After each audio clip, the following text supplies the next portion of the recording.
Episode 1936-1940. Bab 1936, Mengapa waktunya selalu tepat. Setelah beberapa waktu berlalu, Bilinglong memukul punggung Zuan sambil bergumam, "Aku tidak bisa bernapas." Zuan akhirnya melepaskannya. Ketika dia menatap wajahnya yang memerah karena hampir kehabisan napas, dia merasa bahwa Linglong tampak lebih cantik di bawah cahaya lilin. Dia berkata, "Terima kasih, Linglong.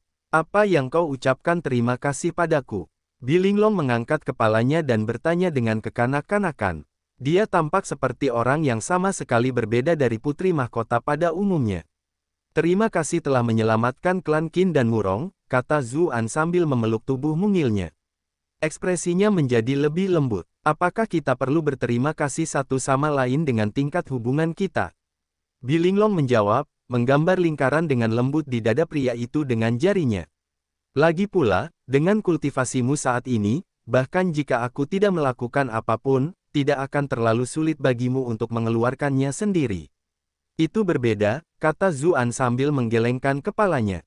"Jika aku ingin mengeluarkan mereka, aku harus menggunakan kekerasan.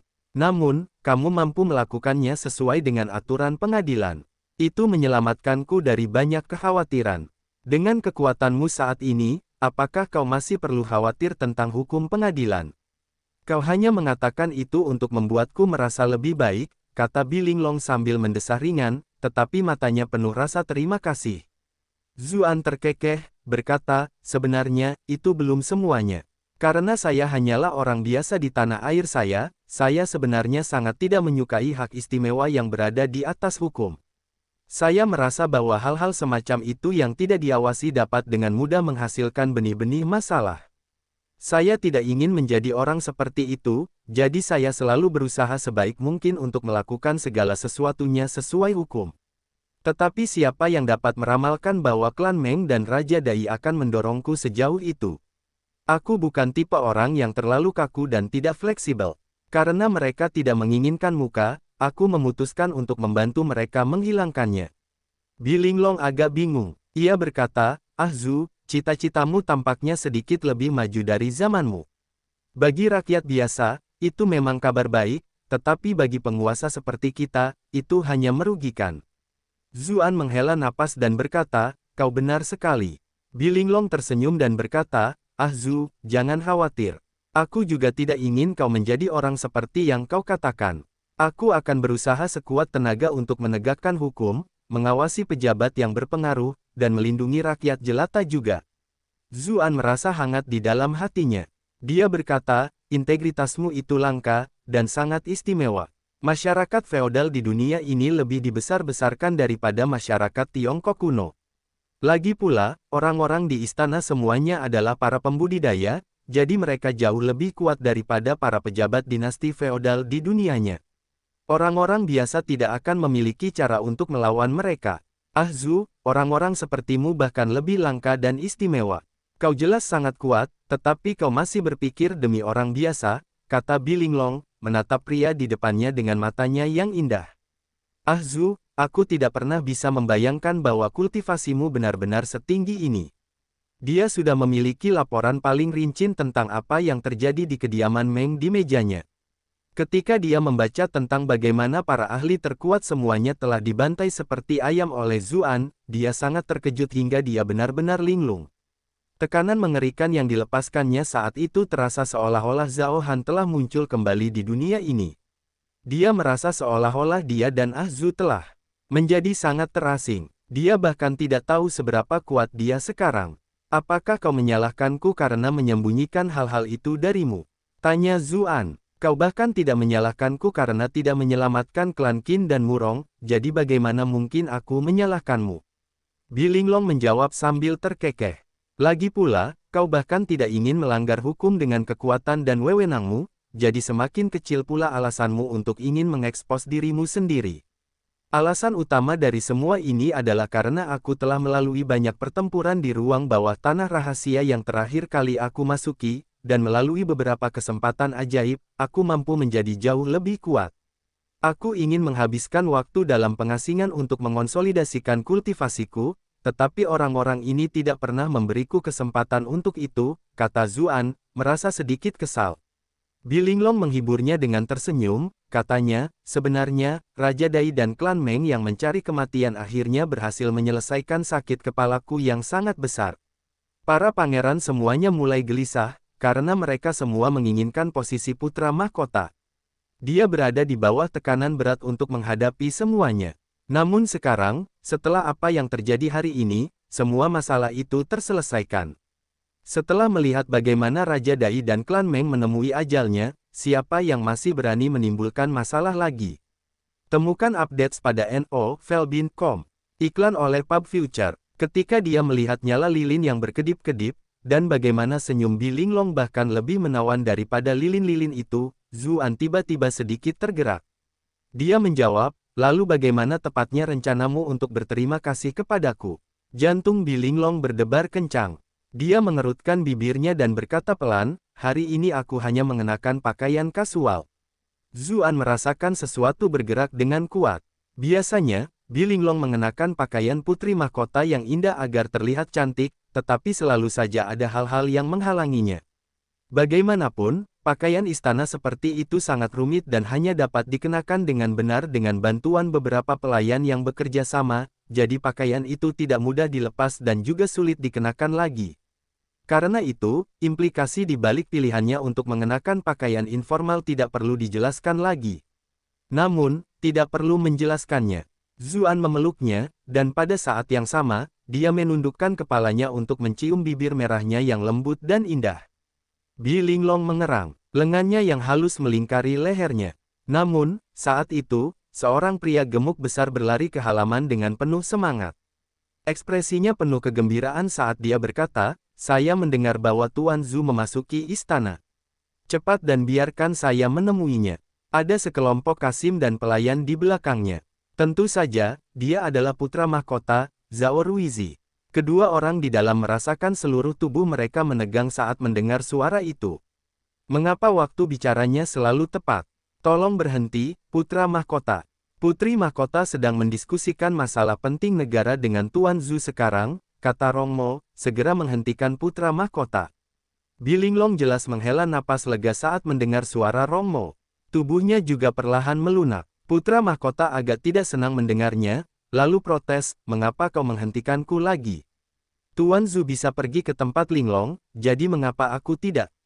Rongmo berkata sambil mengerutkan kening, putra mahkota, tolong jangan biarkan emosi memengaruhi keputusanmu. Mereka sedang mendiskusikan masalah penting saat ini.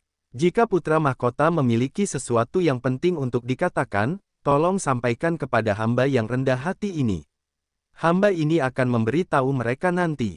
Mata sang putra mahkota perlahan-lahan berbinar. Ia menjawab, baiklah, pergi dan beritahu Tuan Zhu bahwa aku ingin dia menjadi tuanku. Di dalam hati, Bilinglong tersipu. Ia menatap pria yang hampir berada di depannya, dan matanya yang berbinar-binar seakan berkata dalam hati, percayakah kau bahwa dia benar-benar ingin kau menjadi tuannya? Zuan mendekat ke telinganya dan berbisik, aku bisa mengajarinya keterampilan tombak yang menekankan penetrasi. Bilinglong memukul dadanya dengan malu. Dia tidak bisa menahan diri untuk tidak mendekat dan menggigitnya dengan ganas. Di luar, Rongmo berkata, putra mahkota, Tuan Zhu adalah bendahara putra mahkota, jadi dia sudah dianggap gurumu. Itu berbeda. Aku ingin belajar bagaimana Sir Zhu terbang ke langit dan dapat menembakkan sinar cahaya kapanpun dia mau. Aku bahkan dapat melihat apa yang dia lakukan. Itu sangat keren. Seru sang putra mahkota, keinginannya untuk bersenang-senang jelas telah muncul lagi. Rongmo merasa sakit kepala. Dia hanya bisa berkata setuju, baiklah, putra mahkota. Saya akan memberi tahu Tuan Zhu tentang masalah ini nanti. Putra mahkota menggelengkan kepalanya, berkata, saya membaca dari sebuah buku bahwa Anda harus mengungkapkan ketulusan Anda sendiri ketika Anda ingin orang lain menjadi tuan Anda. Hanya dengan begitu Tuan akan mengajarkan Anda keterampilannya yang sebenarnya. Jika Anda adalah orang yang memberitahunya, bagaimana ketulusan saya bisa diungkapkan? Saya akan menunggu di sini sampai dia keluar, lalu secara pribadi memintanya untuk menjadi tuanku. Kemudian, dia memberi isyarat kepada para kasim dan pelayan untuk mengeluarkan beberapa hadiah yang mereka bawa. Dia memamerkannya dengan bangga, berkata, "Lihat, ini semua hadiah yang saya bawa untuk menjadikannya tuanku." Rongmo melirik ke arah ruangan dan berkata, "Putra mahkota, Tuan Zhu akan menghabiskan waktu lama di dalam. Hari sudah larut malam, jadi putra mahkota harus beristirahat." "Tidak, aku masih penuh energi. Kalian semua sebaiknya tetap terjaga juga. Jika kalian berani merusak salah satu hadiah, putra mahkota ini akan menguliti kalian semua hidup-hidup." Sang putra mahkota mengancam para pelayannya. "Mengerti," jawab para pelayan, meskipun mereka menangis terseduh-seduh di dalam hati sambil memegang hadiah-hadiah itu. Mereka tahu bahwa sang putra mahkota tidak hanya mengucapkan kata-kata kosong. Ia tidak pernah menahan diri saat memberikan hukuman fisik, dan para pelayan di sekitarnya seringkali menjadi cacat atau lumpuh. Tidak seorang pun dari mereka ingin melayaninya, tetapi mereka tidak punya pilihan. Iklan oleh Pub Future. Rongmo melihat bahwa Zhao Ruizi tidak akan pergi, tetapi tidak ada yang bisa dia lakukan. Bagaimanapun, dia adalah putra mahkota, dan dia tidak bisa memaksanya pergi. Tetap saja, selama dia tidak masuk, tugasnya bisa dianggap selesai. Tetapi dia bertanya-tanya apakah orang-orang di dalam akan menganggapnya agak aneh. Tak lama kemudian, sang putra mahkota duduk di halaman dan menguap. Ia bertanya dengan tidak sabar, "Mengapa Tuan Zhu begitu lama?" Semua pelayan di belakangnya gelisah. Lengan mereka sudah sangat sakit karena membawa hadiah. Mereka merasa seolah-olah hadiah di tangan mereka semakin lama semakin berat.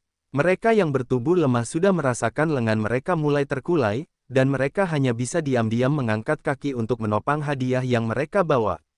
Dengan begitu, setidaknya, mereka bisa beristirahat sejenak sebelum mengambil dan membawa hadiah lagi.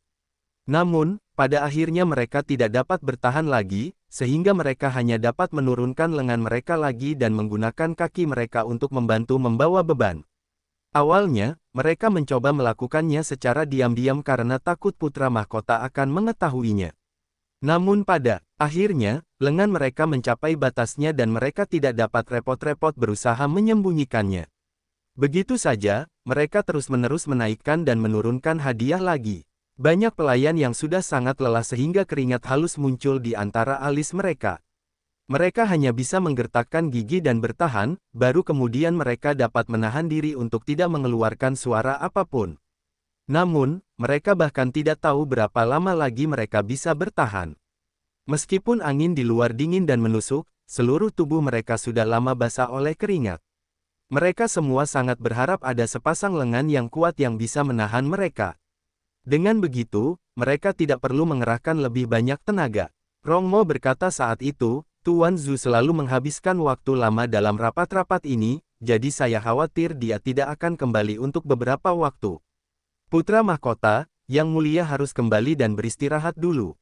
"Tidak, aku akan berdiri di sini untuk mengungkapkan ketulusanku," jawab sang putra mahkota. Namun, nadanya tidak lagi tegas seperti sebelumnya. Baginya, setiap keputusan yang diambilnya adalah karena hasrat sesaat. Fakta bahwa ia dapat bertahan begitu lama kali ini hanya karena penampilan Zhu An terlalu dingin, membuatnya penuh kerinduan. Rongmo segera berkata, "Yang mulia putra mahkota sudah lama berdiri di sini dan menyampaikan ketulusan Anda, dan Anda harus tahu bahwa Tuan Zhu selalu bersikap baik kepada para pelayan biasa. Jika dia keluar dan melihat mereka disiksa seperti ini, mungkin dia benar-benar akan marah." Putra mahkota teringat bagaimana Zhu An bersikap ketika mendisiplinkannya dan menggigil. Keinginannya untuk menjadikan Zhu An sebagai gurunya pun sedikit melemah. Dia segera memerintahkan bawahannya, "Putra mahkota ini paling pandai berempati dengan bawahanku. Kalian semua, tinggalkan hadiah-hadiah di sini dan ikuti aku kembali." Ketika mereka mendengar apa yang dikatakannya, para pelayan tidak dapat menahannya lagi dan menurunkan hadiah-hadiah berat itu ke tanah. Mereka menghela napas lega, dan napas terengah-engah yang berat segera memenuhi udara. Ketika para pelayan mengikuti putra mahkota keluar, Rongmo menghela napas lega. Pikirannya tidak dapat dipahami, tetapi ada sedikit kekhawatiran di antara alisnya. Sementara itu, sang permaisuri baru saja menyelesaikan urusan klan Meng dan kembali ke istana perdamaian. Hal pertama yang dilakukannya adalah bersiap untuk mandi dan berganti pakaian. Pada saat yang sama, ia bertanya, "Lu kecil, apakah Zhu An sudah masuk ke istana?" Tidak, bagaimana mungkin aku menyuruhnya masuk ke istana dan menungguku? Kau harus bergegas dan mengundangnya, sementara aku akan menunggunya di sini.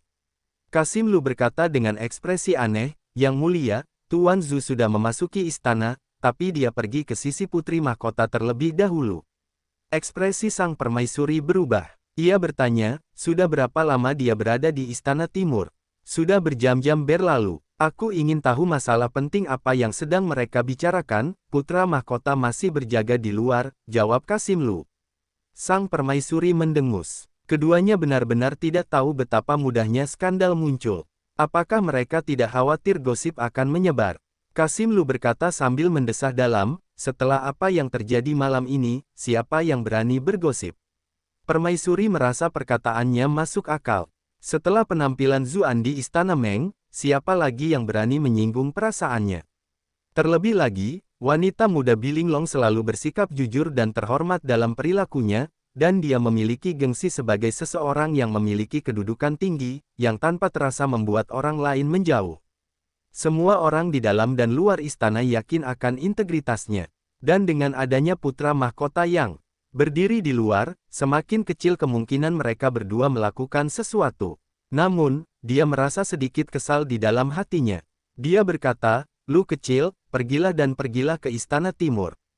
Kamu harus mengundang Tuan Zhu. Yang Mulia, itu wilayah kekuasaan putri mahkota, dan bahkan putra mahkota pun tidak bisa masuk.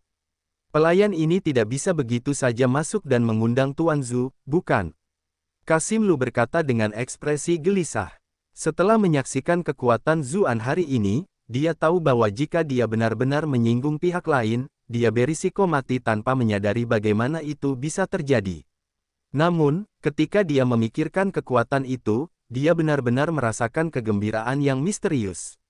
Hanya pria sejati yang pantas menaklukkan wanita seperti Yang Mulia.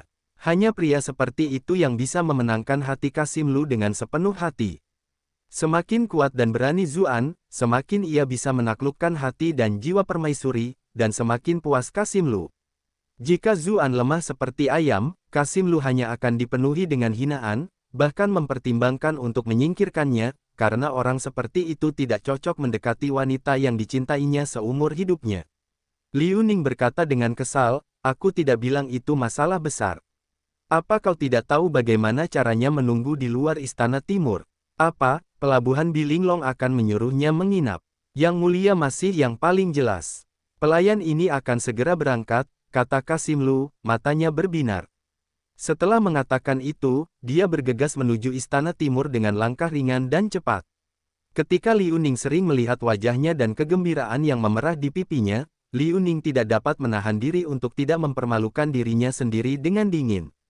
Mereka berdua telah menjadi tuan dan pelayan selama bertahun-tahun sehingga Liu Ning secara alami mengetahui dengan baik fetis anehnya.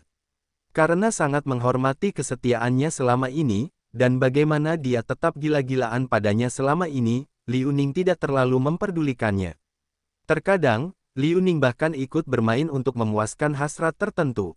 Tentu saja, itu semua karena dia benar-benar merasa bahwa Zuan luar biasa. Setiap kali dia memikirkan sensasi panas menyengat yang menyertainya saat masuk ke dalam, pipinya perlahan memerah. Sejak dia mulai menghabiskan waktu bersamanya, hatinya yang lembut dan suram tampaknya telah menerima hujan musim semi yang segar. Dia mulai hidup kembali dan menghasilkan tuna-tuna yang lembut lagi. Ketika dia memikirkan hal-hal itu, dia segera memerintahkan pembantu untuk menambahkan lebih banyak susu dan bunga segar ke dalam bak mandi. Dia ingin menyambut Zuan dalam kondisi yang paling baik. Sementara itu, di Istana Timur, Bilinglong menempel pada Zuan seperti seekor koala. Kulitnya yang seputih satin bersinar mempesona di bawah cahaya lilin. Tubuhnya sedikit bergetar saat dia tanpa daya menghantam dada Zuan dengan tinjunya. Dia berkata, dasar orang jahat, meskipun kita sudah memblokir semua suara agar tidak keluar, kau tetap tidak mengatakan apapun dengan sengaja. Zuan menggerakkan jarinya dengan lembut ke punggungnya dan berkata, saat aku melihatmu mengerucutkan bibirmu, aku ingin melihat seberapa lama kau bisa bertahan. Kau orang jahat gelombang, jawab Bilinglong sambil menatapnya dengan wajah memerah. Pada akhirnya, ia tetap menyerah dan mempermalukan dirinya sendiri. Ia bersandar pada pelukan Zuan dan bersikap seperti anak manja beberapa lama. Namun, akhirnya ia berkata sambil mendesah, "Ah Zhu, apakah menurutmu aku wanita jahat?" Meskipun dia tidak punya perasaan apapun dengan sang putra mahkota dan mereka hanya menikah secara formal, mereka tetaplah suami istri, bagaimanapun juga. Sebelumnya, dia benar-benar melakukan hal-hal itu saat suami aslinya sedang di luar. Meskipun dia merasakan dengan jelas bahwa Zuan semakin bersemangat, dan dia juga semakin menikmatinya, begitu kepalanya dingin, dia tidak bisa menahan perasaan sedikit aneh. Zuan tidak bisa menahan tawa. Kenapa aku harus tertawa? Aku sangat menyukaimu sampai-sampai aku tidak tahu bagaimana cara mengungkapkannya dengan tepat, jadi kenapa aku harus berpikir kamu jahat? Selain itu, di dunia sebelumnya, ada banyak sekali pejuang keyboard yang memuji wanita jahat sebagai sosok yang tak terhentikan, dan banyak karya fiksi menggambarkan wanita jahat dengan cara yang memukau. Benarkah? Jawab Bilinglong. Ia merasa senang sesaat, tetapi tiba-tiba ia merasa aneh. Ia menunduk dan berkata dengan wajah memerah, "Ah Zhu, apapun yang kau inginkan, kau bisa melakukannya. Apakah kamu akan baik-baik saja?" Zuan bertanya dengan ragu. Tubuhnya sudah selembut kapas, dan matanya hampir berputar ke belakang dan dia hampir pingsan. "Aku sudah cukup istirahat," kata Bilinglong. Tiba-tiba dia mendekat ke telinganya dan bertanya dengan malu, "Bisakah kamu mengenakan pakaian Golden Token 11? Mata Zuan membelalak lebar. Dia tidak pernah menyangka bahwa wanita itu menyukai seragam. Bilinglong sedikit terkejut saat melihat ekspresinya. Dia berkata, "Tidak apa-apa jika kamu tidak memakainya juga, tetapi karena kamu orang yang sama, aku sebenarnya agak suka." "Tidak masalah," Zuan menjawab dengan cepat sambil menurunkannya. Kemudian, dia mengeluarkan pakaian Golden Token 11 dan memakainya sebelum bertanya, "Apakah kamu ingin aku memakai topeng?" Bilinglong mengerutkan bibirnya, lalu menyuarakan persetujuannya dengan sangat lembut. Kemudian, dia membenamkan wajahnya di selimut dan tidak berani menatapnya lagi. Zuan terkekeh dan mengenakan topengnya. Saat hendak mengatakan sesuatu, dia mendengar ketukan di luar. "Ada apa?" Zuan berteriak kesal. Orang-orang ini benar-benar hebat, mereka tidak pernah berhenti datang. Putri Mahkota dan Tuan Zhu, Kasim Lu dari Istana Perdamaian datang untuk meminta pertemuan, kata Rongmo. Kasim Lu datang untuk menyampaikan maksud permaisuri, jadi dia tidak berani mengabaikannya seperti yang dia lakukan pada Putra Mahkota. Dia hanya bisa pergi untuk melaporkan informasinya. Iklan oleh Pub Future, suruh dia menunggu, kata Zuan tidak sabar. Dimengerti, jawab Rongmo dengan heran. Dari awal hingga akhir, dia tidak pernah mendengar Putri Mahkota mengatakan apapun, seolah-olah dia diam-diam membiarkan Zuan mengambil alih pembicaraan. Namun, dia tidak curiga ada yang salah. Istana Timur sudah terbiasa dengan kehadiran Tuan Zhu dan peran khususnya. Selain itu, sekarang setelah dia menunjukkan kekuatannya, orang-orang semakin menghormatinya. Dia berlari ke arah Kasim Lu dan berkata dengan nada meminta maaf, "Kasim Lu, Tuan Zhu dan Putri Mahkota masih punya banyak hal untuk dibicarakan. Kita harus merepotkan Kasim Lu untuk menunggu sebentar." "Tidak masalah, aku bisa menunggu di luar saja," kata Kasim Lu sambil tersenyum lebar. Dia agak penasaran saat melihat ruangan yang terang benderang di dalam. Apa yang mereka berdua bicarakan selama ini? Jika itu orang lain, dia pasti sudah menyelidikinya dengan akal sehatnya. Namun karena Zuan yang ada di dalam, dia tidak berani menyinggung perasaannya, dan malah keluar dari halaman untuk menunggu. Tuan Zhu memang hebat, permaisuri yang hebat sedang menunggunya, jadi bagaimana mungkin dia bisa menahan diri? Kalau saja aku punya kemampuan seperti dia, aku akan berdiam di istana permaisuri setiap hari dan tidak akan keluar lagi. Sementara itu, di dalam, mata Bilinglong akhirnya kembali jernih seperti biasa. Ia berkata, "Permaisuri sedang mencarimu. Apakah kau tidak akan pergi ke sana?" Zuan berjalan mendekat dan berkata, "Bahkan Kaisar Langit sendiri tidak akan bisa menghentikanku menemani Putri Mahkota jika dia datang ke sini sekarang." Tiba-tiba, jejak rasa malu dan genit muncul di mata Bilinglong. Dia bertanya, "Tuan ke-11, apa alasanmu menerobos masuk ke Istana Putri Mahkota hari ini?" Zuan terkejut sekaligus senang.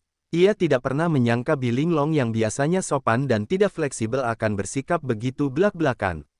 Apakah ia sudah mulai bermain peran? Ia tentu tidak akan merusak kesenangan itu dan benar-benar terjun ke dalam aksinya, menjawab, saya menyapa Putri Mahkota.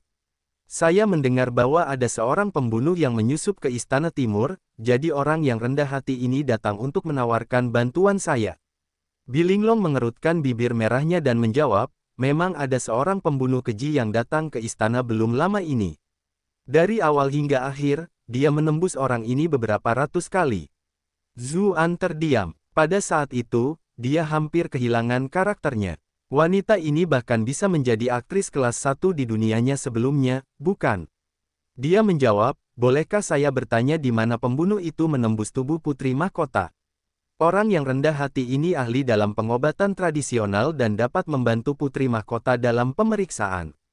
Tidak mungkin aku membiarkan Tuan 11 melihat tempat-tempat yang diserang pembunuh itu, tetapi putri ini dapat menggambarkan gejala-gejala yang kurasakan.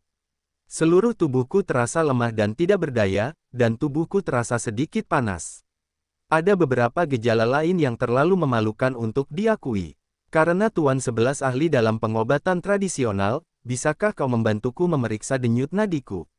Jawab Bilinglong. Dia merasa sedikit malu, tetapi dia juga merasakan sensasi baru dan menggairahkan. Dia merasa terasing dari Zuan selama beberapa waktu, tetapi sekarang, dia memutuskan bahwa itu tidak bisa berlanjut. Mereka harus berinteraksi dengan baik satu sama lain untuk menghilangkan kesalahpahaman. Dan apa yang bisa lebih baik daripada menciptakan situasi seperti ini di antara para kekasih untuk meningkatkan perasaan mereka satu sama lain. Itulah sebabnya dia benar-benar berinvestasi sejak awal. Mungkin karena kesan Golden Token 11 yang ditinggalkannya di masa lalu, dia sebenarnya memulai permainan ini atas kemauannya sendiri. Pria dan wanita tidak boleh menyentuh tangan saat memberi atau menerima sesuatu. Status Putri Mahkota itu istimewa, dan orang rendahan ini tidak berani menyinggungmu, kata Zuan. Bilinglong merasa sedikit jengkel saat menatapnya. Kau benar-benar mengatakan kau tidak ingin menyinggung perasaanku. Apakah kau sudah lupa apa yang baru saja kau lakukan padaku beberapa saat yang lalu? Dia menarik napas dalam-dalam dan berkata, tidak apa-apa.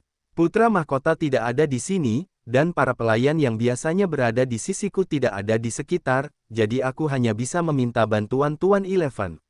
Orang yang rendah hati ini punya cara khusus untuk menenangkan dan menyegarkan tubuhnya. Aku bisa membantu Putri Mahkota dengan cara itu terlebih dahulu, jawab Zuan. Kalau begitu, aku harus merepotkan Tuan 11. Kau harus datang ke sini dulu, kata Bilinglong sambil melambaikan tangannya ke arahnya. Saat itu juga, dia kembali menjadi Putri Mahkota yang cantik dan berwibawa. Putri Mahkota harus berbaring terlebih dahulu. Metode ini akan mengaktifkan titik akupuntur di punggung dan bahu Anda terlebih dahulu, kata Zuan. Bilinglong menggigit bibir merahnya dengan lembut.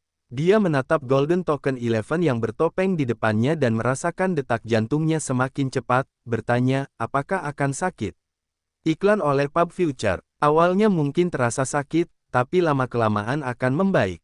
Baiklah kalau begitu, Tuan 11 tidak diizinkan memperlakukan putri ini dengan tidak hormat. Saya tidak berani. Jelajahi novel baru di novelbind.com. Beberapa saat kemudian, terdengar suara berteriak kaget, berhenti. Tuan 11, kemana tanganmu bergerak? Putri Mahkota, jangan khawatir. Ini hanyalah bagian dari proses perlakuan khusus. Benar-benar, benar, aku tidak pernah berbohong sebelumnya. Kalau begitu, silakan lanjutkan, Tuan 11. Beberapa saat kemudian, terdengar suara yang bertanya dengan malu, Tuan 11, apakah perawatan ini benar-benar mengharuskan saya berada dalam posisi yang aneh seperti ini? Putri Mahkota, saat ini tubuhmu sedang diserang panas yang menyengat. Kau butuh akupuntur penurun panas untuk menyembuhkan penyakitmu. Mengapa aku belum pernah mendengar hal seperti itu dari tabib istana sebelumnya? Bagaimana mungkin tabib istana bisa dibandingkan denganku? Putri Mahkota, tolong turunkan sedikit pinggangmu, benar, seperti itu. Putri Mahkota, keintimanmu tampaknya sangat bagus. Sir 11 bicaranya terlalu tinggi. Segera setelah itu, teriakan ketakutan memenuhi udara, disertai dengan sedikit perlawanan yang berlebihan. Sebuah suara bertanya, apa yang kau lakukan? Keluar, aku tidak ingin dirawat lagi. Bisakah aku memilih untuk tidak dirawat lagi? Keputusan ini bukan lagi tanggung jawab Putri Mahkota. Kau juga tidak ingin putra mahkota tahu tentang ini, kan? Aku mengerti. Setelah waktu yang tidak diketahui berlalu, permainan mereka akhirnya berakhir. Zuan kembali mengenakan pakaiannya yang biasa, dan Bilinglong memeluknya, terlalu malu untuk mengangkat kepalanya. Akhirnya, dia tidak bisa menahan diri dan berteriak, mesum. Zuan tertawa dan berkata, penampilanmu sebelumnya tampak lebih profesional daripada penampilanku. Kau tidak boleh membicarakannya lagi, teriak Bilinglong sambil menutup mulutnya. Dia benar-benar malu saat berkata, cepat pergi, kau sudah menghabiskan terlalu banyak waktu di kamarku. Akan buruk jika orang-orang di Istana Perdamaian mulai mencurigai kita. Zuan tahu bahwa dia mudah malu. Sekarang setelah pikirannya jernih lagi, Bilinglong terlalu malu menghadapi apa yang baru mereka lakukan. Dia tidak menggodanya lebih jauh dan mencium bibirnya, sambil berkata, istirahatlah. Lalu dia pergi sambil tertawa. Bilinglong membenamkan seluruh tubuhnya di balik selimutnya, sambil mengerang, itu sungguh memalukan. Dia tiba-tiba menjadi khawatir. Dia menundukkan kepalanya dan menatap Rongmo dengan dingin, bertanya, mengapa kamu masuk?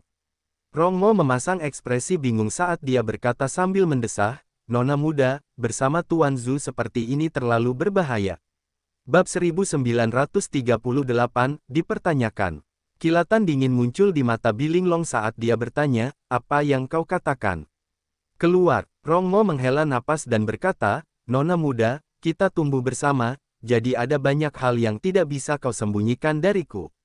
Awalnya, saya tidak pernah memikirkan hal seperti ini, tetapi akhirnya, saya menemukan bahwa setiap kali Anda bertemu dengan Tuan Zhu secara pribadi, celana dalam wanita muda akan selalu hilang karena berbagai alasan.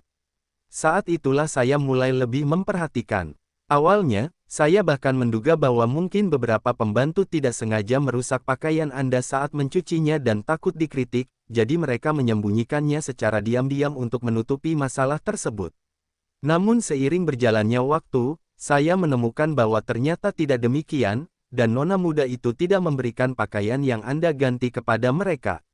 Sebaliknya, Anda berpura-pura telah memberikannya kepada pembantu lain. Namun, saya berbicara dengan semua pembantu, dan saya menemukan bahwa tidak seorang pun dari mereka yang menerima pakaian nona muda itu. Pada akhirnya, jelas bahwa nona muda itu memanfaatkan fakta bahwa para pembantu tidak benar-benar saling berbagi semua informasi untuk melakukan jenis daya seperti itu. Tetapi mengapa nona muda harus menyembunyikan pakaian pribadimu? Keanehan yang mengerikan muncul di benakku, tetapi aku tidak berani mempercayai bahwa itu adalah kebenaran.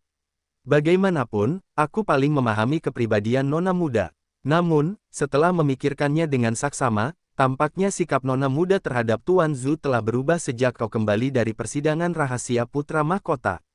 Meskipun aku terkejut, aku masih percaya bahwa itu mungkin hanya imajinasiku sendiri. Namun, setelah apa yang terjadi hari ini, aku tidak punya pilihan selain mempercayainya. Ini bukan pertama kalinya Zuan dan Bilinglong bertemu secara pribadi.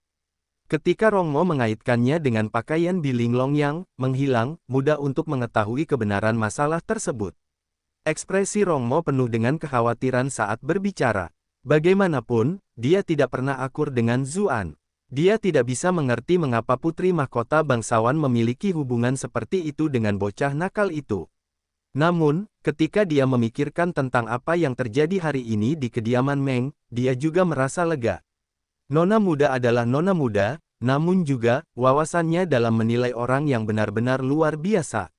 Mungkin orang lain harus menilai kembali nilai Zuan setelah apa yang terjadi malam ini dan melakukan yang terbaik untuk menunjukkan niat baik kepadanya, tetapi bagaimana itu bisa dibandingkan dengan nona muda, yang telah mengabdikan tubuhnya kepadanya sebelum keajaibannya. Bilinglong diam-diam menyentuh harta karun dari balik selimutnya dan bertanya dengan ekspresi tenang, siapa lagi yang sudah kau tahu tentang ini? Aku belum memberi tahu siapapun, kata Rongmo, menatapnya dengan pandangan rumit sebelum melanjutkan, nona muda, aku tahu kau sudah berpikir untuk membungkamku. Namun, aku berkeliaran di jalanan saat aku masih kecil. Jika bukan karena nona muda yang menyelamatkanku, aku akan membeku dan mati kelaparan di jalanan, atau aku akan dilempar ke rumah bordil dan menjalani kehidupan yang lebih buruk daripada kematian. Hidupku adalah milik nona muda, jadi jika nona muda ingin mengambilnya kembali, maka silakan lakukan. Dia menutup matanya dan menunggu kematiannya setelah berbicara. Bilinglong terdiam cukup lama. Akhirnya, dia menurunkan senjata ajaib di tangannya dan mendesah dalam-dalam, berkata, Momo, kita tumbuh bersama. Meskipun kita adalah tuan dan pelayan, kita sebenarnya lebih seperti saudara perempuan. Bagaimana mungkin aku tega membunuhmu? Rongmo tidak memanggilnya Putri Mahkota kali ini, tetapi memanggilnya Nona Muda. Pada akhirnya, hatinya masih terbuat dari daging. Nona muda, Rongmo membuka matanya yang berkaca-kaca. Bilinglong mengenakan jaket tipis dan berjalan dari tempat tidur, sambil berkata, Momo, masalah ini terlalu penting. Kamu bahkan tidak boleh memberi tahu ayahku atau kakak laki-lakiku. Pelayan ini mengerti, kata Rongmo sambil melirik kulit Bilinglong yang merah muda dan memesona, lalu menatap sosoknya yang luar biasa. Bahkan sebagai seorang wanita, dia harus mengakui bahwa Bilinglong memang cantik. Bocah nakal Zuan tidak tahu betapa beruntungnya dia bisa mendapatkan cinta nona muda. Tetapi setelah mengingat kekuatan mengerikan yang dipertontonkan Zuan di Istana Meng, dia merasa bahwa klan Bilah yang lebih beruntung. Setelah ragu-ragu sejenak, dia masih memberanikan diri untuk berkata, Nona muda, orang itu telah mempermalukanmu terlalu banyak. Selalu saja saat putra mahkota datang ke sini, dia menindasmu. Risikonya terlalu besar. Meskipun putra mahkota lamban, bagaimana jika dia menyadari sesuatu? Wajah Bilinglong memerah. Dia segera membela Zuan. Berkata, kamu salah paham, itu bukan permintaannya. Mata Rongmo membelalak saat dia berkata, kalau begitu, mungkinkah itu karena fetis nona muda? Bilinglong merasa malu. Dia menatap Rongmo dengan kesal dan menjawab, apa yang sedang kamu pikirkan? Itu hanya kebetulan. Bagaimana kita bisa tahu kapan putra mahkota akan datang ke sini? Rongmo juga memiliki ekspresi aneh. Situasi itu memang kebetulan. Dia bertanya-tanya apakah ada semacam takdir yang terjadi di sini. Dia berpikir sejenak dan berkata, Nona muda, aku akan bekerja sama denganmu di masa depan, dan pasti akan menghentikan yang lainnya. Aku tidak akan membiarkan mereka mengganggumu dan Tuan Zhu saat dewasa. Bilinglong menatapnya tajam, yang membuatnya cepat-cepat mengubah kata-katanya, berkata, aku tidak akan membiarkan siapapun mengganggu kalian berdua. Bilinglong mendengus. Bukankah aku masih baik-baik saja bahkan tanpa bantuanmu? Lalu bagaimana aku bisa menebak kebenarannya? Tidak ada kekurangan orang pintar di istana, dan ada banyak mata yang mengawasi istana timur. Pasti ada beberapa orang yang bisa mengetahui beberapa hal dengan melacak petunjuknya, kata Rongmo sambil tersenyum. Percakapan mereka kembali sesantai sebelumnya. Bilinglong harus mengakui bahwa jika pembantu pribadinya bekerja dengannya dengan berbagai cara, itu akan menjadi jauh lebih nyaman. Dia berpikir sebentar, lalu berkata, kurasa tidak apa-apa. Jika aku merasa tidak nyaman, kau bisa menggantikanku dan menemaninya. Meskipun mereka berdua seperti saudara perempuan, salah satu dari mereka adalah politikus yang kompeten dan dewasa. Dia tahu bahwa perasaan saja agak terlalu berbahaya, jadi dia hanya bisa membawa Rongmo bersamanya di kapal yang tenggelam ini. Hanya dengan begitu dia akan merasa tenang. Rongmo tertegun, lalu berkata, Nona muda, saya hanya bilang akan membantu Anda, saya bahkan tidak bilang akan membantu Anda. Bilinglong menatapnya tajam, lalu menjawab, kau adalah pelayan pribadiku, tidakkah kau harus menemani siapapun yang aku nikahi? Kau tumbuh di klan Bi, namun kau bahkan tidak memiliki tingkat kesadaran ini. Rongmo tidak bisa menahan diri untuk tidak menggerutu, tapi dia bahkan bukan putra mahkota. Bilinglong mencibir dan berkata, kalau begitu, kau bisa menemani putra mahkota. Tidak mungkin, teriak Rongmo, dan langsung menggelengkan kepalanya seperti mainan kerincingan. Sebagai seseorang yang telah menghabiskan bertahun-tahun di Istana Timur, bagaimana mungkin dia tidak mengerti moralitas dan perilaku seperti apa yang dimiliki putra mahkota? Daripada menghabiskan waktu dengan pria itu, menemani pria Zhu itu sepertinya tidak sepenuhnya tak tertahankan. Bilinglong berkata dengan tidak senang, tahukah kau berapa banyak putri bangsawan di ibu kota, berapa banyak wanita kaya dan berkuasa, yang ingin mendekati Zhu? Namun Zhu bahkan tidak melirik mereka sedikit pun. Aku memberimu kesempatan ini sekarang, namun kau tidak akan menghargainya. Rongmo menundukkan kepalanya tanda menyerah, lalu berkata, "Aku mengerti." Dia sebenarnya tahu bahwa secara objektif, Zuan adalah pria yang luar biasa. Kultivasinya tinggi, dan dia tampan. Statusnya sekarang juga sangat terhormat. Mungkin itu hanya karena konflik mereka saat pertama kali bertemu, tetapi dia merasa melakukan itu dengannya agak aneh. Kalau tahu akan berakhir seperti ini, aku seharusnya tidak berkata sebanyak itu malam ini. Sementara itu, Zuan baru saja meninggalkan Istana Timur dan bertemu dengan Kasim Lu. Kasim Lu menatapnya dengan senyum lebar, berkata, "Tuan Zhu, Anda tampaknya penuh dengan senyum, dan memiliki penampilan yang percaya diri dan bahagia. Saya yakin bahwa interaksi Anda dengan Putri Mahkota pastilah menyenangkan." Cerita yang diperbarui di novel.com. Bukan hanya sekadar kegembiraan, jawab Zuan. Pengalaman indah yang baru saja dialaminya meninggalkan kesan mendalam di benaknya. "Tuan Zhu, Yang Mulia sedang menunggu Anda di Istana Perdamaian. Saya mohon Tuan untuk meluangkan waktu sebentar untuk mengobrol," kata Kasim Lu. Pikirannya tidak dapat dipahami, tetapi napasnya menjadi sedikit lebih berat dari biasanya. Zuan menatapnya dengan aneh. Kultivasi orang ini tidak rendah, dan bahkan jika dia baru saja bertarung dengan sengit, dia tidak akan kehabisan napas, kan? Mungkinkah dia berakhir seperti ini karena dia mengolah metode aneh dan memiliki semacam penyakit yang tidak dapat disebutkan? Sudah agak malam, jadi aku tidak akan pergi ke sana, kata Zuan. Setelah bermain peran dengan Bilinglong, pikirannya menjadi jernih. Namun, dia segera teringat bahwa Liu Ning telah banyak membantunya hari ini, jadi dia harus berterima kasih padanya, entah karena perasaan pribadi atau karena alasan rasional. Selain itu, dia sudah pergi menemui Putri Mahkota. Jika dia tidak mengunjunginya, itu bisa disalahartikan sebagai keputusan yang telah diambilnya. Itu hanya akan menimbulkan serangkaian masalah. Karena itu, dia berkata, "Kurasa tidak apa-apa. Aku akan pergi dan mengunjungi Yang Mulia." Kasim Lu awalnya kecewa saat mendengar bagian pertama dari apa yang dikatakan Zuan. Namun saat mendengar bagian selanjutnya, dia tersenyum lebar dan berkata, "Tuan Zhu, silakan lewat sini." Keduanya tiba di Istana Perdamaian. Zuan secara refleks berjalan menuju Istana Permaisuri ketika Kasim Lu menghentikannya, berkata, "Tuan Zhu, lewat sini." Zuan agak bingung. Mungkinkah Permaisuri masih mengadakan pertemuan dengan menteri penting lainnya? Biasanya, itu sangat tidak mungkin.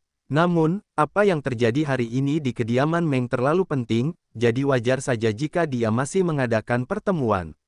Dia mendesah dalam hati, "Ini yang terbaik. Kalau tidak, aku akan meninggalkan tempat Linglong saja, jadi Permaisuri mungkin mencium baunya padaku." Namun, yang mengejutkannya, Kasim Lu tidak membawanya ke aula diskusi, tetapi malah terus masuk ke sebuah gedung. Di dalam, ada sedikit uap di udara. Gumpalan uap air samar-samar tertinggal di antara bunga-bunga. Yang Mulia sedang menunggu Tuan di Aroma Pond. "Silakan pergi dulu, Tuan," kata Kasim Lu sambil tersenyum lebar. Yang Mulia memang penuh tipu daya. Keberuntungan Tuan Zhu benar-benar patut ditiru. Aroma Pond. Zuan mengulanginya dengan heran. Setelah menghabiskan begitu banyak waktu di istana, dia tentu tahu bahwa ini adalah pemandian luar ruangan yang telah disiapkan Istana Kekaisaran untuk para istri dan putri. Pemandian ini dipanaskan oleh energi panas bumi, dan karena formasi khusus dari akademi, lokasinya hangat di musim dingin dan sejuk di musim panas. Selain itu, hanya beberapa orang paling mulia dan disukai di istana yang memiliki kualifikasi untuk menikmatinya. Para istri dan putri lainnya hanya dapat mengirim seseorang untuk mengambil air dari tempat itu untuk dibawa kembali dan mandi di dalam bak mandi di rumah. Itulah sebabnya orang jarang ditemukan di sini. Niat Permaisuri jelas. Setelah Zuan meninggalkan Kasim Lu, dia melanjutkan perjalanannya. Dia tidak membutuhkan siapapun untuk menuntun jalan, karena dia hanya perlu mengikuti suara air dan uap. Tak lama kemudian, terdengar suara menggemaskan, "Apakah kamu di sini gelombang?" Liu Ning sengaja mengeluarkan suaranya dengan gaya kekanak-kanakan. Zuan terkejut. Suara itu terdengar seperti suara seorang selebriti wanita dari Treasure Island. Dia berjalan mengelilingi layar, dan yang dilihatnya adalah panas yang mengepul. Bunga mawar mengapung di permukaan kolam, dan air kolam berwarna susu yang berkilau. Siapa yang tahu berapa banyak susu yang telah ditambahkan? untuk menciptakan aroma harum ini. Tetap saja, sekarang Liu Ning berada di puncak kekaisaran, dia memang memiliki kualifikasi untuk menikmati hal seperti itu. Zuan mengangkat kepalanya dan melihat sekeliling. Ada cahaya biru yang berputar samar di luar kolam, yang diciptakan oleh formasi pemisah yang mencegah orang dari kejauhan melihat ke dalam. Desain pemandian umum itu sangat indah, dan praktis tersembunyi di antara gugusan bunga. Seolah-olah seseorang telah kembali ke ladang dan pegunungan. Seluruh tempat itu berisi lukisan yang indah. Namun, tentu saja, bagian lukisan yang paling menakjubkan adalah Liu Ning yang berada di dalam kolam. Dia benar-benar tenggelam di udara, dan hanya bahunya yang terlihat. Hanya sedikit kulit putih salju yang terlihat, tetapi semakin ia menggoda dengan cara seperti itu, semakin mempesona. Di bawah pantulan permukaan air, kulitnya tampak diselimuti cahaya yang mempesona. Liu Ning menatap Zuan. Ada ekspresi yang bertentangan di wajahnya saat dia bertanya, apakah kamu orang yang membunuh Yang Mulia? Bab 1939, Kolam Aroma. Zuan tercengang. Dia tidak bisa menahan diri untuk tidak menjawab sambil tersenyum, apakah Yang Mulia meneleponku di tengah malam hanya untuk menanyakan hal itu? Liu Ning memperhatikan ekspresinya dengan saksama sepanjang waktu ketika dia menanyakan pertanyaan itu, tetapi dia tidak menyadari adanya celah bahkan setelah menatapnya lama. Dia tersenyum tipis dan berkata, sebenarnya, aku bukan satu-satunya yang memiliki kesan seperti itu. Setelah apa yang terjadi di Istana Meng, semua klan besar di ibu kota juga bertanya-tanya hal yang sama. Putri mahkotamu itu pasti juga sedang berpikir dua kali. Sebelumnya, tidak mungkin ada orang yang berpendapat seperti itu. Lagi pula, semua orang telah mengakui secara terbuka bahwa Zhao Han tidak ada bandingannya. Sementara itu, mereka mengira berlatih Zuan relatif seperti semut. Namun setelah apa yang terjadi kali ini di kediaman Meng, mereka tiba-tiba menyadari bahwa jika Zuan sangat kuat, bahkan jika pelatihannya tidak lebih hebat dari Zhao Han, setidaknya dia memiliki kesempatan untuk bertarung.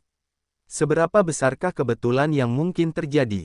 Tidak ada orang lain yang menyaksikan kematian Zhao Han, satu-satunya orang yang menyaksikannya adalah Zuan. Bukankah itu berarti dia bisa mengatakan apapun yang dia inginkan? Ketika mereka memikirkan tentang bagaimana Raja Qi dan sang pembawa pusaka sama-sama meninggal dalam urusan ini, semuanya mulai lebih masuk akal. Tetapi mereka tidak sedekat saya dengan Anda, jadi meskipun mereka curiga, mereka tidak akan berani bertanya langsung kepada Anda, kata Liu Ning. Ekspresi Zuan menjadi aneh. Bilinglong dekat denganku, tetapi kami begitu sibuk dengan permainan peran kami sehingga kami tidak punya waktu untuk membicarakan hal-hal ini. Yang Mulia pasti bercanda. Kultivasi Yang Mulia tidak ada bandingannya, dan ia mendominasi semua pembudidaya selama beberapa generasi. Bagaimana mungkin dia bisa mati di tangan orang lain? Jawab Zuan. Senyum Liu Ning semakin lebar saat dia berkata, jawabannya bagus. Di masa mendatang, apapun yang ditanyakan orang, inilah yang seharusnya menjawabmu. Saya akan mengirim beberapa orang untuk menyebarkan ini sebagai opini publik. Dengan cara ini, bahkan jika masih ada yang mencurigai sesuatu, itu tidak akan banyak membantu lagi. Zuan terdiam. Jadi wanita ini tidak percaya sedikit pun apa yang saya katakan. Airnya bergolak, lalu sebuah lengan yang indah kembali ke tempatnya. Liu Ning bertanya, apa yang dilakukan Bupati di sini? Cepat masuk untuk mandi. Zuan mengangkat alisnya dan berkata, Yang Mulia masih di dalam, jadi saya khawatir tidaklah pantas bagi pejabat rendahan ini untuk masuk juga. Liu Ning memutar matanya ke arahnya. Orang, ini sekarang tahu seberapa jauh seseorang harus bertindak. Kapan dia memperlakukanku seperti seorang ratu ketika dia mendominasiku sebelumnya? Tidak apa-apa, pemandian ini cukup besar. Bupati dan permaisuri akan memiliki sisi masing-masing dan tidak akan saling mengganggu, kata Liu Ning sambil tersenyum. Bupati telah menunjukkan kepada dunia kekuatanmu sepanjang hari, tetapi tubuhmu masih membawa jejak darah. Sebaiknya kau mandi dulu. Saya khawatir saya akan mengotori air mandi Yang Mulia, kata Zuan. Meskipun begitu, dia tetap melepaskan pakaiannya secara perlahan. Dia agak khawatir bau Bilinglong masih menempel di sekujur tubuhnya. Permaisuri bahkan bisa menebak kebenarannya dalam kasus itu. Namun, situasi saat ini sempurna. Begitu dia mandi di sumber air panas, semua bau akan hilang. Bupati pasti bercanda. Anda selalu bisa pergi kemanapun permaisuri ini pergi, jadi apa yang harus dibicarakan tentang kekotoran? Kata Liu Ning sambil mulai berenang seperti putri duyung. Sementara itu, Zuan sudah memasuki kolam. Ketika dia melihat itu, dia tidak bisa menahan diri untuk tidak berkomentar sambil tersenyum. Bukankah permaisuri mengatakan beberapa saat yang lalu bahwa kita harus tetap berada di sisi yang berbeda, untuk menghindari melewati batas apapun? Liu Ning berenang di belakangnya, dan 10 jarinya yang ramping dan lembut mulai memijat bahunya. Dia berkata, Bupati adalah negarawan penting di kekaisaran ini, dan tubuhmu sangat penting. Istana tentu saja memiliki tugas untuk membantumu menghilangkan rasa lelahmu. Kami berdua memiliki masalah penting yang berkaitan dengan negara untuk dibahas, jadi kami tidak dapat membawa pembantu atau pelayan bersama kami, dan saya hanya dapat melakukan pekerjaan itu sendiri. Saya harap Bupati tidak akan terlalu kecewa dengan tangan canggung permaisuri ini, karena saya belum pernah melayani siapapun sebelumnya. Iklan oleh Pub Future. Zuan menjawab sambil terkekeh, siapa yang tahu berapa banyak orang di dunia ini yang bermimpi agar Yang Mulia melayani mereka secara pribadi, tetapi tidak pernah berani memikirkannya. Perasaan istimewa itu saja jauh lebih hebat daripada jika seorang pembantu yang ahli memijat melakukannya. Wajah Liu Ning memerah. Jari-jarinya bergerak-gerak di kulitnya. Saat merasakan kekuatan hidup dan kejantanan yang kuat mengalir dalam otot-ototnya, detak jantungnya pun meningkat. Dia bertanya, apakah kau menyalahkanku karena tidak membantumu sebelumnya, menyebabkanmu diganggu oleh klan Meng dan Raja Dai? Tentu saja tidak. Jika kita berada di posisi masing-masing, mungkin aku hanya bisa melakukan sebanyak yang kau lakukan. Kau adalah permaisuri, jadi kau perlu mempertimbangkan keseimbangan untuk masing-masing pihak, kata Zuan sambil terkekeh. Ia sama seperti Bilinglong, keduanya langsung meminta maaf kepadanya. Ah Zu, kamu benar-benar pandai memahami orang lain, kata Liu Ning, merasa sangat tersentuh. Tapi kamu benar-benar menyembunyikan kekuatanmu dengan sangat baik. Jika aku tahu kamu sekuat itu sejak awal, mengapa aku masih memainkan permainan itu dengan orang lain? Sebenarnya, jika klan Meng dan Raja Dai tidak terlalu menekanku, aku pun tidak akan mau melakukan itu, kata Zuan dengan kesal. Salah satu alasan mengapa dia menyerang mereka sendirian adalah karena dia tidak ingin memihak. Putri Mahkota dan Permaisuri sama-sama memilih untuk mendukungnya, tetapi mereka benar-benar berselisih satu sama lain. Meskipun dia dan Bilinglong lebih dekat, baik dalam hal-hal yang telah mereka lalui maupun perasaan mereka, Permaisuri juga memperlakukannya dengan sangat baik. Dia tidak bisa benar-benar memaksa dirinya untuk membantu Bilinglong melawan Permaisuri. Setelah apa yang terjadi hari ini, jika salah satu dari mereka meminta hal seperti itu, dia benar-benar tidak akan tahu harus berbuat apa. Ah Zu, kau benar karena sangat berhati-hati. Mulai hari ini, kau mungkin akan menjadi target terbesar dari semua penyelidikan klan besar. Banyak orang akan memeras otak mereka untuk mencoba dan mencari tahu keterampilanmu dan memikirkan cara untuk membunuhmu. Di masa depan, hidupmu mungkin tidak lagi segembira itu, kata Liu Ning dengan khawatir. Zuan memegang tangannya, berkata, di dunia ini, hanya orang biasa yang lolos dari celaan dan celaan. Biarkan mereka mempelajariku sebanyak yang mereka mau. Apa yang harus kutakuti? Kurasa itu juga bagus. Dulu, Zhao Han juga menguasai dunia dengan cara ini, kata Liu Ning sambil tersenyum. Zuan menariknya lebih dekat dan berkata, Yang Mulia mencari saya dan bahkan memilih tempat dengan pemandangan yang begitu indah. Mungkinkah itu hanya untuk mengobrol tentang hal-hal yang membosankan? Wajah Liu Ning menjadi semakin merah karena uap. Dia berkata, kalau begitu wanita rendah hati ini akan membantu raja membersihkan punggungnya. Kata-kata itu langsung membuat Zuan sedikit bersemangat. Ini adalah permaisuri yang agung, namun dia bertingkah seperti gadis kecil. Itu benar-benar kemewahan yang luar biasa. Namun, dia sedikit bingung. Dia sedang memegang tangannya sekarang, jadi apa yang akan dia gunakan untuk membersihkan punggungnya? Namun, tak lama kemudian, ia mengerti. Saat ia merasakan sensasi lembut yang mengejutkan itu, ia benar-benar merelaksasikan tubuhnya. Sementara itu, di Istana Perdamaian, beberapa pelayan sedang menggiling rempah-rempah dengan perlahan. Mereka memegang mangkuk giok dan rempah-rempah yang ditumbuk halus dengan berbagai warna di atas meja. Pelipis mereka dipenuhi keringat halus. Mereka tidak dapat menahan diri untuk tidak mengobrol satu sama lain saat bekerja. Semuanya, bersikaplah lebih lembut. Rempah-rempah ini sangat berharga. Yang Mulia mendapatkannya dengan susah payah. Kami tahu gelombang. Yang Mulia tampaknya lebih menyukai kecantikan akhir-akhir ini daripada sebelumnya. Sebelumnya, dia tidak menghabiskan begitu banyak waktu untuk merawat penampilannya. Yang Mulia sudah cantik sejak awal. Bahkan jika dia tidak memakai riasan, dia akan tetap cantik. Tapi tentu saja, dengan riasan, dia bahkan lebih cantik lagi. Mungkin dia baru saja mengalami sesuatu yang membahagiakan. Yang Mulia tampak berseri-seri, dan kulitnya sudah jauh lebih baik. Kulitnya merona merah muda dan kondisinya jauh lebih baik daripada kulit kita. Seorang dayang bertanya dengan takut-takut, tapi apa yang bisa membuatnya bahagia? Kudengar Yang Mulia bahkan meninggal. Pada saat itu, seluruh ruangan tiba-tiba menjadi sunyi senyap. Iklan oleh Pub Future, tutup mulutmu. Setelah itu, tidak seorang pun berani mengatakan apapun lagi. Beberapa saat kemudian, Liu Ning perlahan membuka matanya. Ia mendapati dirinya sedang berbaring di sofa Phoenix miliknya. Ketika ia mengingat semua yang baru saja terjadi, seluruh tubuhnya menjadi merah. Ia bergumam, itu benar-benar memalukan.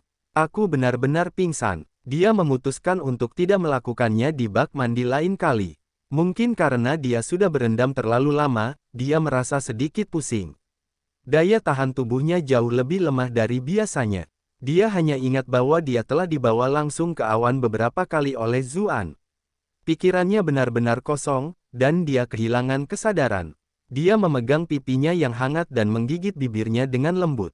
Semua orang di ibu kota baru mengetahui betapa hebatnya dirimu hari ini, tapi aku sudah mengalami sendiri betapa hebatnya dirimu.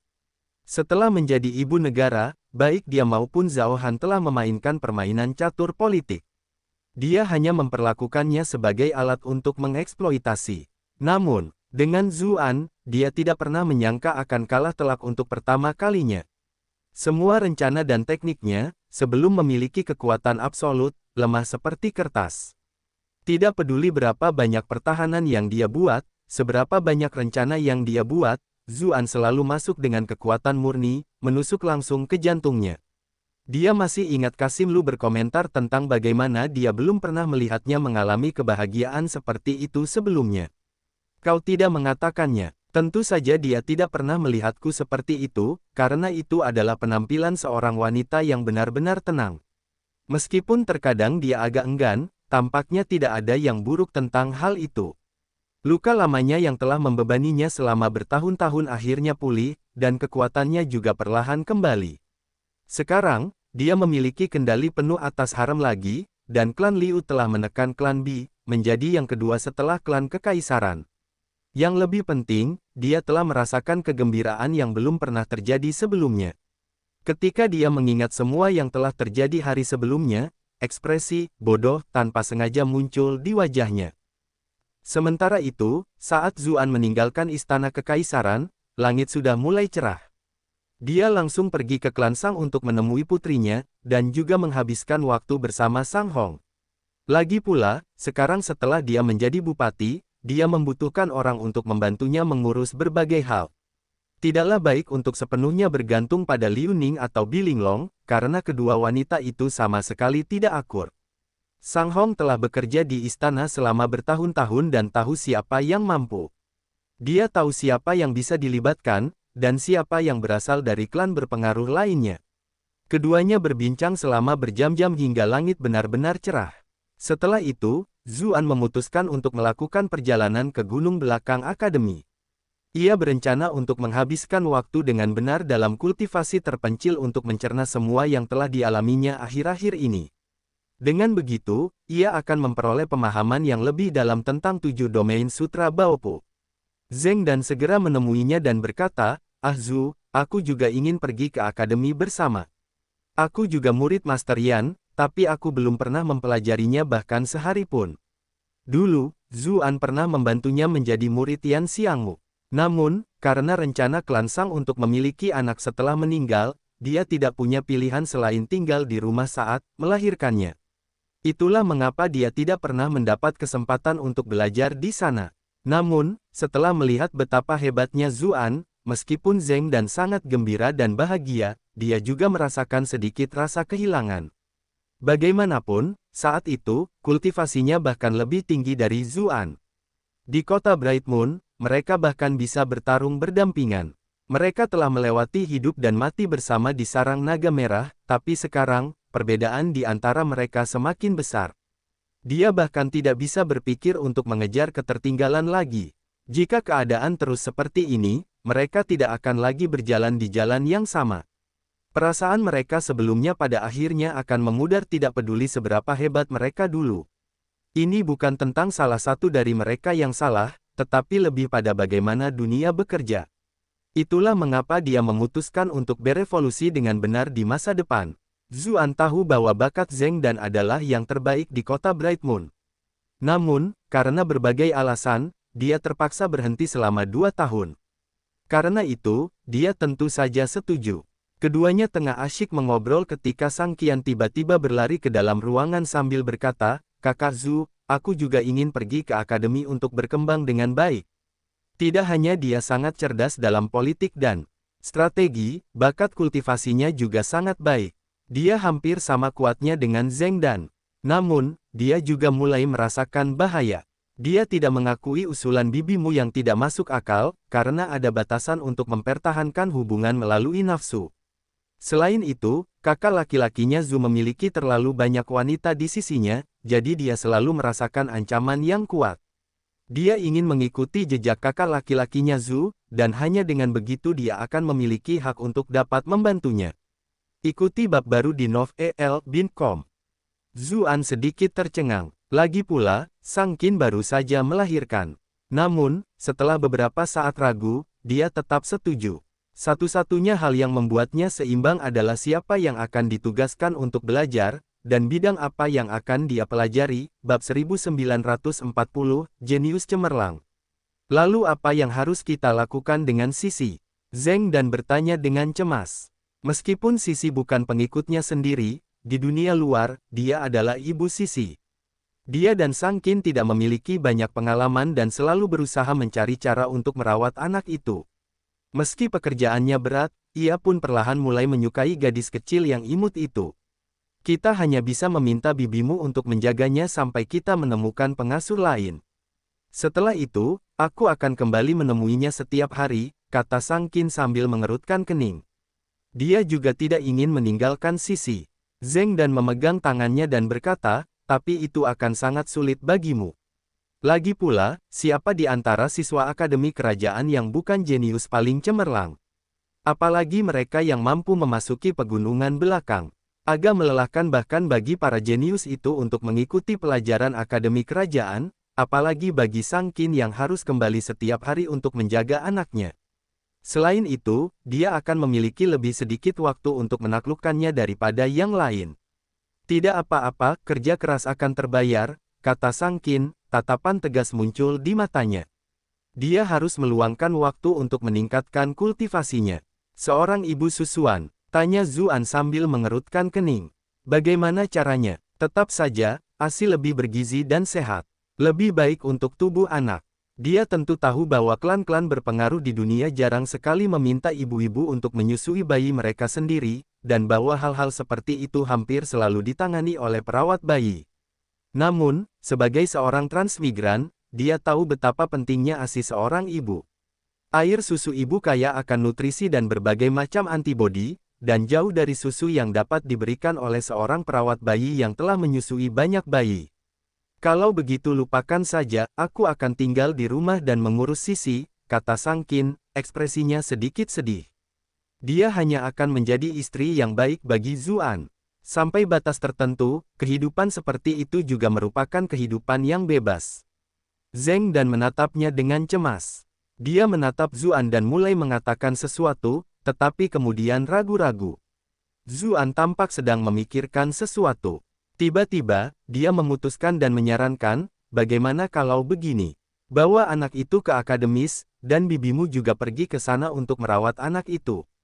Dengan begitu, kamu tidak perlu berlari sepanjang waktu, dan kamu juga bisa fokus pada meditasi. Tidak apa-apa, Sang Qin bertanya, cahaya terang segera kembali ke matanya. Tentu saja tidak apa-apa, baik atau buruk, aku adalah pembawa acara di akademis. Setidaknya aku punya wewenang sebanyak ini, kata Zuan sambil menghiasi kepalanya sambil tersenyum. Wajah Sang Qin memerah. Sebelumnya, saat dia melihat keluar jendela, dia merasa seolah-olah sinar matahari pun menjadi sedikit redup.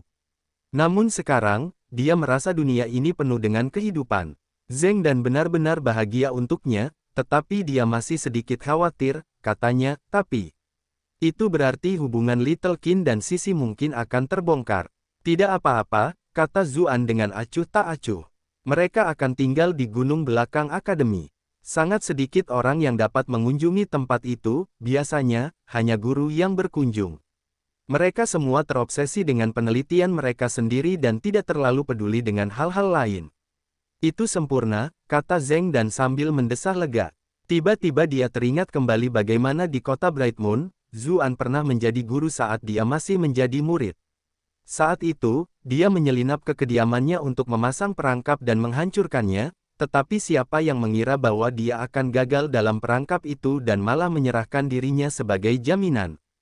Ketika dia mengingat kejadian di masa lalu, dia tidak bisa menahan senyum manisnya. Kemudian, mereka memberitahu Sang Hong tentang rencana mereka. Sang Hong tentu saja mendukung penuh mereka.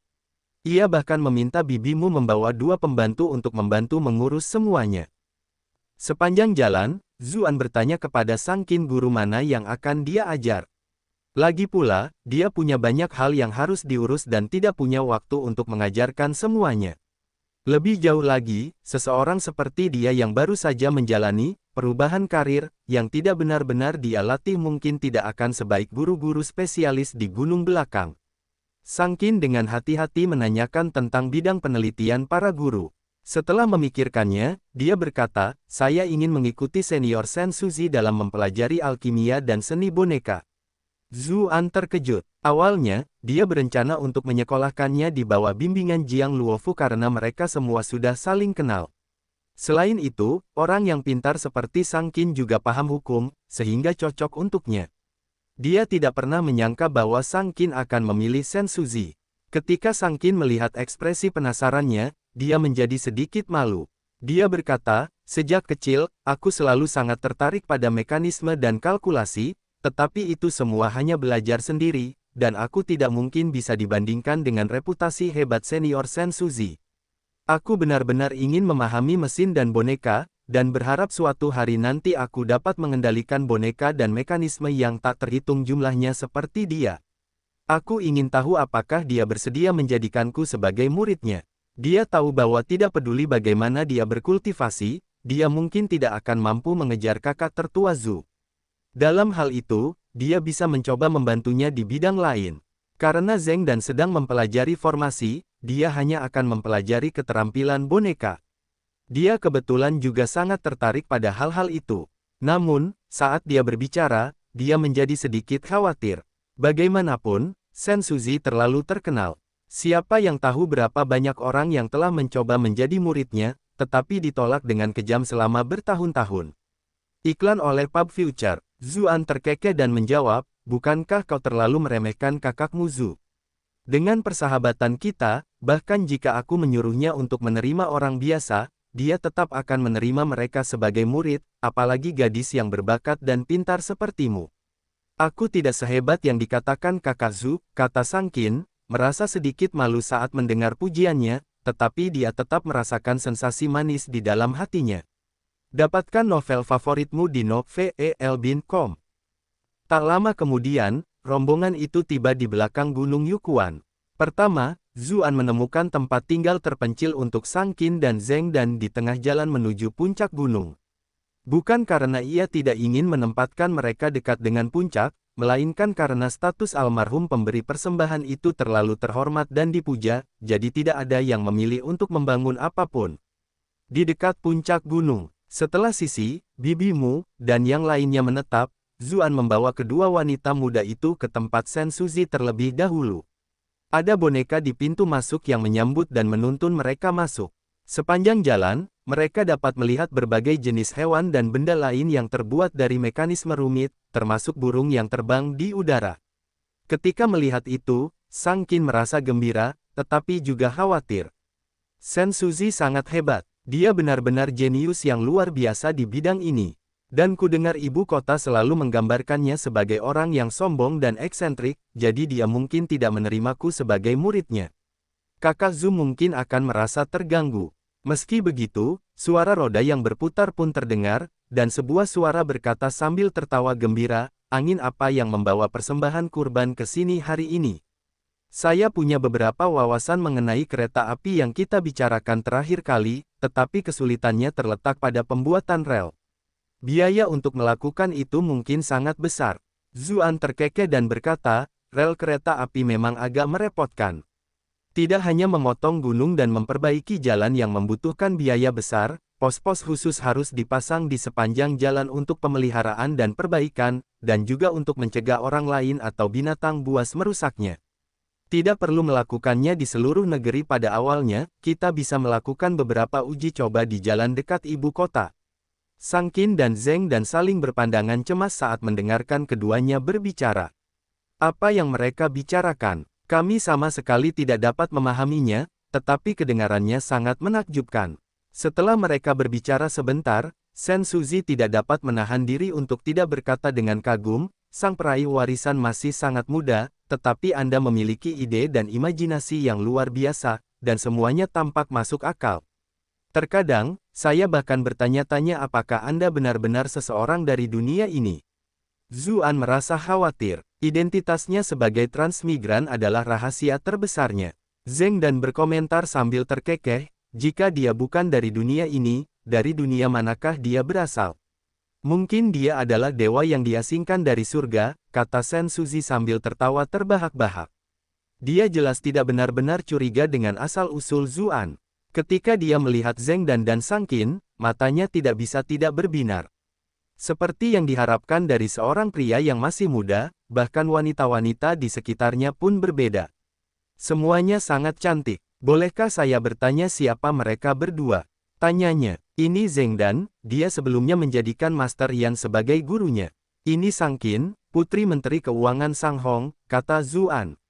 Ah, aku ingat, kata Sen Suzi dengan ekspresi agak aneh saat dia melihat ke arah Zeng Dan. Yang lain yang belajar di bawah bimbingan kakak senior takut untuk bolos sehari saja, tapi kamu tidak pernah menghadiri satu pelajaran pun selama ini. Zeng Dan agak malu, tetapi dia juga cukup khawatir. Jika Sen Suzi saja merasa seperti ini, apakah Tuan Yan juga tidak akan senang? Ada beberapa urusan keluarga yang harus diurus sebelumnya, Sang Qin segera mencoba menjelaskan. Dia merasa sedikit bersalah, karena Dan telah melakukan itu untuk membantunya. Aku mengerti, dia sedang melahirkan, kan? Jawab Sen Suzi sambil menatapnya, lalu dia melihat ke sana kemari antara dia dan Zuan, sambil bertanya, apakah utusan itu berencana agar aku yang menjaganya? Zuan tak dapat menahan tawanya dan berkata, seperti dugaanku, tak ada yang bisa lolos darimu. Iklan oleh Pub Future. Sang Qin pun dengan hormat berkata sebagai salam, saya dengan rendah hati meminta guru untuk menerima saya sebagai muridmu. Jangan panggil aku gurumu. Dulu, Sen Suzi mendengus. Dengan lambaian tangannya, boneka anjing berlari mendekat dengan gulungan di mulutnya. Dia berkata, selesaikan tes pendaftaran ini terlebih dahulu sehingga aku bisa melihat seberapa bagus bakatmu. Aku akan memutuskan apakah aku akan menerimamu atau tidak setelah kamu menyelesaikannya. Apakah kamu bercanda? Apakah aku, Sen Suzi yang agung, tidak menginginkan muka? Siapa yang tahu berapa banyak klan berpengaruh yang ingin murid-murid mereka belajar di bawah bimbinganku, namun, mereka semua diusir oleh ujian pendaftaran ini.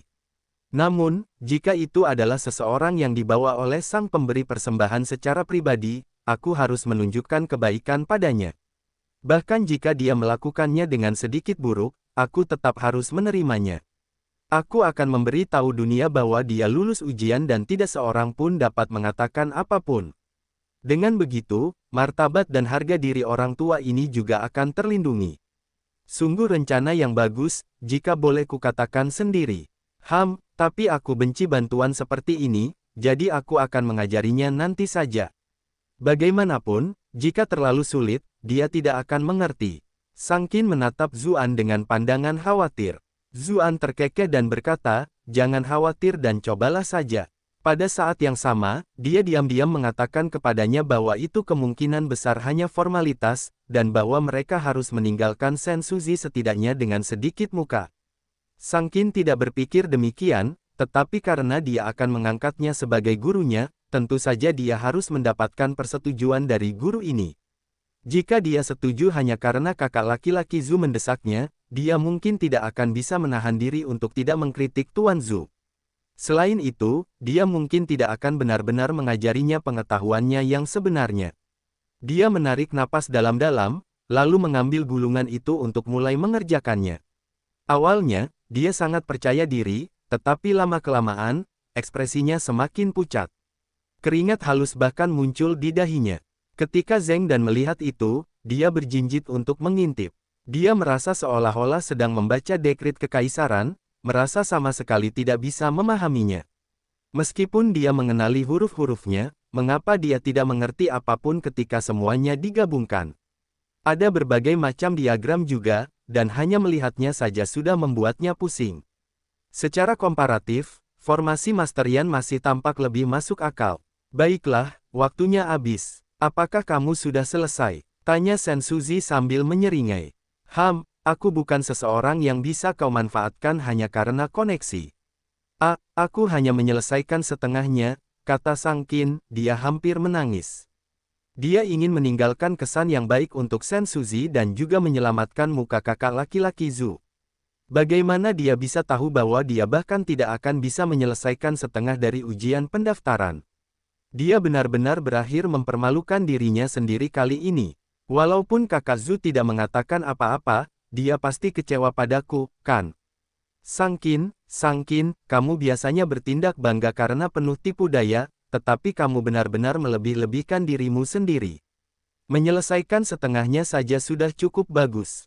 Kau seharusnya tahu bahwa kebanyakan orang bahkan tidak bisa menghabiskan satu pun. Sensuzi terdiam, dan matanya terbelalak di tengah kalimatnya. Dia berseru, berapa banyak yang kau katakan telah kau selesaikan? Setengah, kata Sang Qin dengan rasa bersalah. Ini bahkan bukan nilai kelulusan. Lupakan saja semuanya. Aku akan mencoba dan melihat apakah aku bisa belajar di tempat lain.